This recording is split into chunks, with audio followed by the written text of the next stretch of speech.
ಇಲ್ಲಿ ನೋಡಿ ನಾವು ಪಾರ್ಸಲ್ ಮಾಡ್ಸಕ್ ಹೋಗ್ ಹಾಯ್ ಹಾಯ್ ಹಾಯ್ ಹಾಯ್ ಈ ಚಳಿಯಲ್ಲಿ ಬಿಸಿ ಬಜ್ಜಿ ತಿಂತಾ ಇದ್ರೆ ಹೆಂಗಿರುತ್ತೆ ಹೇಳಿ ಫ್ರೆಂಡ್ಸ್.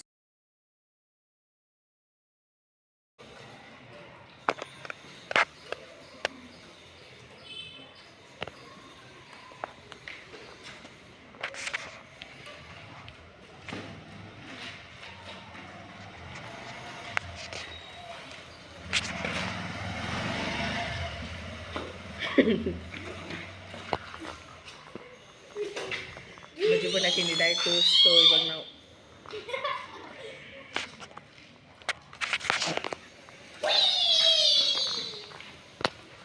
ಮಹಾಶಯರು ಅವ್ರು ನಗುತ್ತಿದ್ದಾರೆ.